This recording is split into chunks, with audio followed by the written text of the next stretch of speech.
ఒక్క నిమిషము.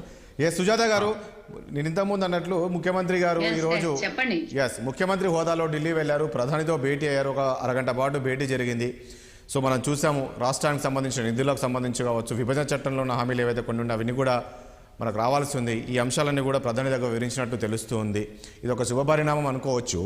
నేనేమంటా అంటే, ఇంతకుముందు సత్యం గారు అన్నట్లు రెండు పార్టీల వైరుధ్యం ఉంది బాగా. సో ఎంతవరకు రాష్ట్రానికి కేంద్రం సహకరిస్తుంది అంటే ఏం చెప్తారు? ఆ నమ్మకం ఉందా మీకు కేంద్రం సహకరిస్తుందని?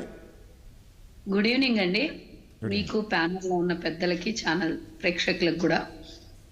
సహకరిస్తుందా అంటే చేయాల్సి వస్తుంది. ఇప్పుడు పార్లమెంట్ ఎన్నికల్ని వాళ్ళకు కూడా తెలుసు, దీన్ని అదనుగా తీసుకునేటటువంటి అవసరం అన్ని పార్టీలు ఉంటాయి.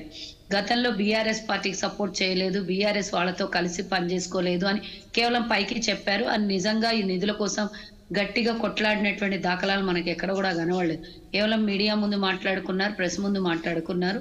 కానీ ఈ రోజు కేవలం రేవంత్ రెడ్డి గారు ముఖ్యమంత్రి హోదాలో వెళ్ళి కలిసి తెలంగాణకు రావాల్సినటువంటి నిధుల గురించే పూర్తిగా చర్చలు జరిపినటువంటి విషయం అరగంట వరకు.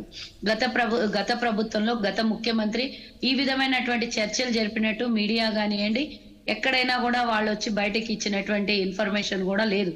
కేవలం అడిగామంటారు, మీడియా ముందు మాట్లాడతారు. కానీ ఈరోజు పూర్తి స్థాయిలో కాంగ్రెస్ పార్టీ నాయకులు వెళ్ళి డిప్యూటీ సీఎం ఇద్దరు వారి హోదాలో వెళ్ళి వారిని అంటే సగౌరవంగా కలవడమే కాకుండా, మొదటిసారి తెలంగాణ ప్రభుత్వం ఏర్పడిన తర్వాత కాంగ్రెస్ పార్టీ కలవడం అనేది ఆనవాయితీ, అది కలిశారు. దానితో పాటుగా తెలంగాణకు రావాల్సినటువంటి నిధులు, జిఎస్టీ, ఇందాక అన్న చెప్పినట్టుగా జిఎస్టీ నుంచి తెలంగాణకు రావాల్సినటువంటి వాటా సకాలంలో ఇస్తే చాలా పనులు ఉంటాయి. సకాలం ఎందుకు అంటే, మనం చూసినాం గత ప్రభుత్వంలో 18 తారీఖు దాటినా కూడా ప్రభుత్వ ఉద్యోగస్తులకు సమయానికి జీతాలు పడినటువంటి లొల్లి, అదే వాళ్లకు పెను తుఫాన్ లాగా మారి ఓడిపోవడానికి కారకులు ప్రభుత్వ ఉద్యోగస్తులు కూడా. అలా ఒకటా రెండా ఎన్నో ఉన్నాయి అనుకోండి. కర్ణుడి చావుకు 1.25 అన్నట్టు బీఆర్ఎస్ పార్టీ ఓడిపోవడానికి 1.25 కారణాలు ఉన్నాయి. కానీ ఈ రోజు ఇవ్వకపోతే వాళ్ళకి ఎన్నికలు దగ్గర పడినాయి. డెఫినెట్ గా దాన్ని ఆసరాగా తీసుకొని కాంగ్రెస్ పార్టీ కూడా అడగడం జరుగుతుంది, ప్రజల ముందు కూడా పెట్టడం జరుగుతుంది. వాళ్ళు నేను అనుకోవడం ఏంటంటే, ఈసారి మటుకు డెఫినెట్ గా సమయానికి రావాల్సినటువంటివి ఇస్తారు అని మాత్రమే అనుకుంటున్నా.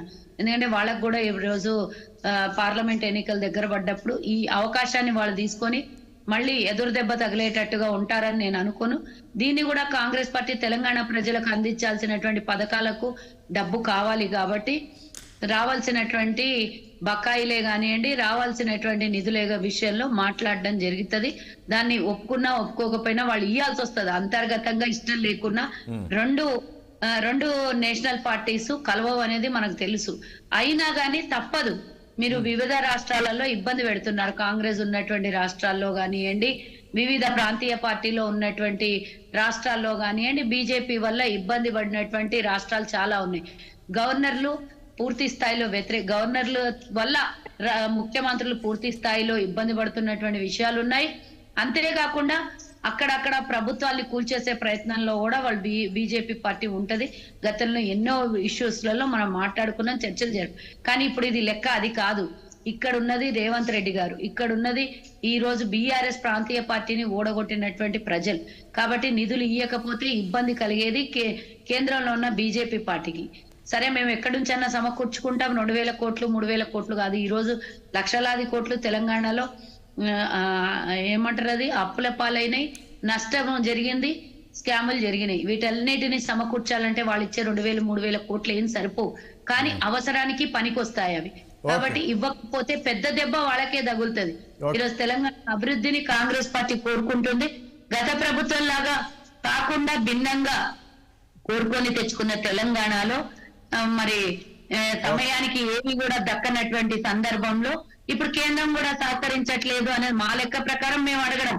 ముఖ్యమంత్రి ఎన్నుకోబడగానే ఇప్పుడు మరి వెళ్ళి కలవడము మా బాధ్యతగా. మేము రెండు పార్టీలు సరళ రేఖలో ఉన్నా కూడా దానికే దీని లెక్క దీనికే. మరి ఒక రాష్ట్రంలో అధికారంలో ఉన్నప్పుడు ప్రధానమంత్రిని గౌరవంగా కలిసి అడగాల్సినవి అడిగారు. ఇవ్వకపోతే కనుక డెఫినెట్ గా వాళ్ళకే ఇంకా 2 నెలల్లో ఎన్నికలు ఉన్నాయి, వాళ్ళకే ప్రజలు సమాధానం చెప్తారు కదా. ఇచ్చి తీరాల్సింది, ఇవ్వకపోతే లెక్క తర్వాత వేరేగా ఉంటుంది. ఓకే, కర్ణ అరవింద్ గారు, ఏంటి ఇప్పుడు చూసాం కదా, సుజాత గారు చెప్తున్నారు రాష్ట్రానికి చాలా బకాయిలు కేంద్రము ఇవ్వాలి.